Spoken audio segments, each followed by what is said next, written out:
vissuto lontano da casa, prima o dopo volessi a tornare, dentro cuori tenano sonno, però intanto giro mondo e campano lontano in sta terra, siamo amici cura nostalgia e pensiamo solo a lavorare e intanto non sappiamo chi dell'allegria. A gente du paese mia, ogni mattina s'alza curvaggio e con tutti questi problemi che portano giù. A sera si fanno bicchieri per non ci pensare. Io sono tutti i notti a casa mia,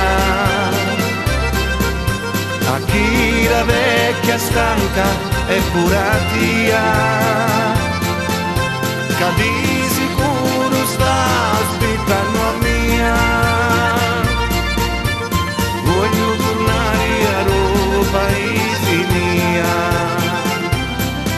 Ogni volta che poi mi ciancia, attacchiamo a una fotografia e sentiamo i rumori da piazza e sentiamo i profumi da via e mi pare che niente è cambiato e mi pare di essere già.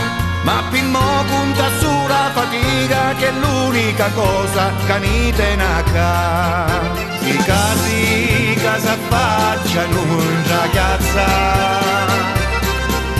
e via chi assistati a una terrazza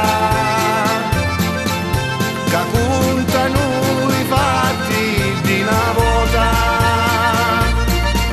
La storia di Pippino e di Maria,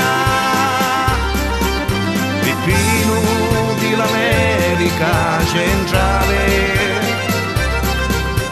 scrivì ogni giorno letteri a Maria, però la risposta si faceva aspettare e con un certo giorno niente più. Si dice che Peppino scrive ancora e ogni mattina è pronto mienza via. Su già 100 anni caidro esce fuori